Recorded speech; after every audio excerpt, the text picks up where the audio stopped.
لسم سبب مؤمنانو په دې ګناه کې د واقع کېدلو هغه دا دی چې وسایل الاعلام دا نن سبا چې کوم وسایل دي د اعلام او دارنګه د خبرولو چې کوم وسایل دي چې خلک ورته اعلام وای دا سبب دی چې ډیر خلک په دې ګناه کې اخته کړل حتی دا ګناه خلاصه کې چې د محارم سره په دې کې اخته کړل هغه قصص او واقعات په معاشره کې تاسو ته معلوم وي چې چا ټي وي کوړه راوړې ده چا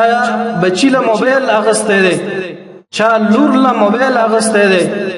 هغه د خپل مور په عزت کې واقع شوی دی هغه د خپل خور په عزت کې واقع شوی دی هغه د خپل ترور په عزت کې واقع شوی دی ولی ځکه د دې اعلام فاسد د وجنه او په دې اعلام کې د هغه تصویران او د هغه لیکنې چې د فحاشۍ او د بهایي او نشر او اشاعت د پاره کېږي په هغه باندې عقل من سره پويږي چې د څومره نقصانات او ضررونه لري باید شي یو مؤمن غواړي چې خپل کور عفیف وساتي خپل لور عفیف وساتي او خپل زوی عفیف وساتي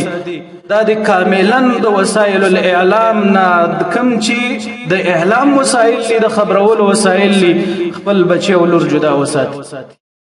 عقل من خلق په دې باندې پويږي او خیران خلق په دې باندې پويږي چې په دې کې څومره فسادات او نقصانات په دې موبایلو کې په دې فیسبوکونو کې په دې نور وسایلو کې د فحشا او د بيدینۍ سمت خزانه پرتی دي چې خلک هغه ته ور داخل شي نه به د کلونو دا هغه نه راوتل دا هغه لپاره ناممکن وي نن چې ته د خپل زوی لره موبایل والي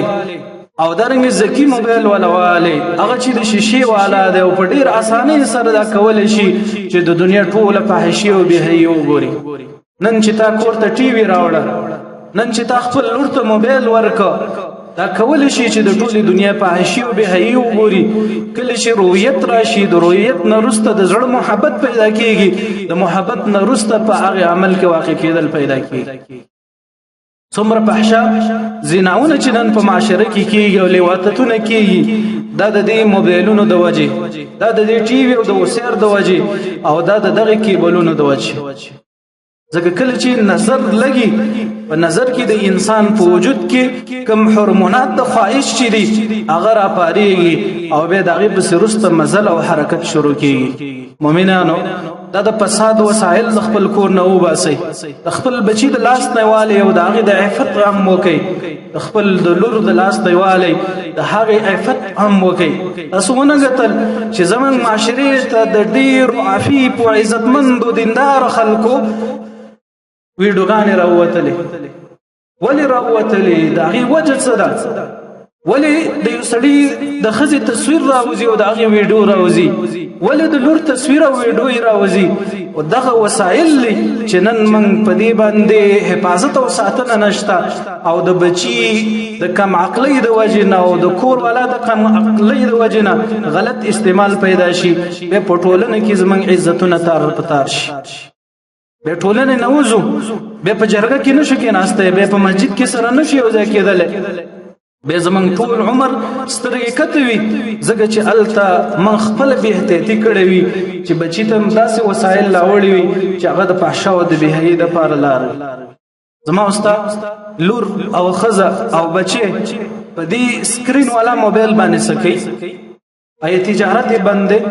تعلیم دې ته بند کم ضرورت دې ته لري ولیکن امام شافعی رحم الله فرمای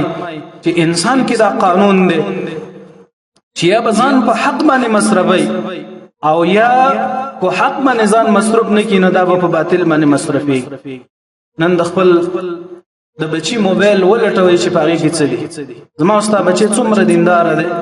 چې هغه به یو بیان واوري د قران تلاوت به واوري داغي موبایل به د ډرامو سریالونو فلمونو د فحشا تصویرانو د بهایي تصویرانو نډک او پدې کې ورف حصہ د پلار ولی ځکه پلار ولا د موبایل اغسته پلار ولا دغه وسایل او اسباب برابرۍ نن د انټرنیټ پیسې بچی ته څوک ورکي پلار ورکي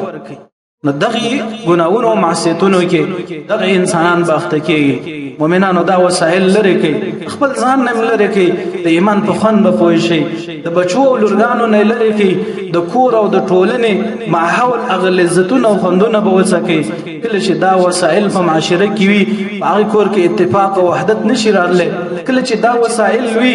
الته د الله رحمت نشي راتله کله چې دا وسایل وي په هغه کور کې دیانت او دین نشي راتله دا غي لور به فاحش وي دا غي زوی فاحش وي هغه به د ډمانو د بيدینانو او د يهودو او د نصاراو په لباس او په شکل صورت باندې بجوړوي دا غي عادت باندې بجوړوي دا غي رویه او په خبرو باندې بجوړوي اینن سبا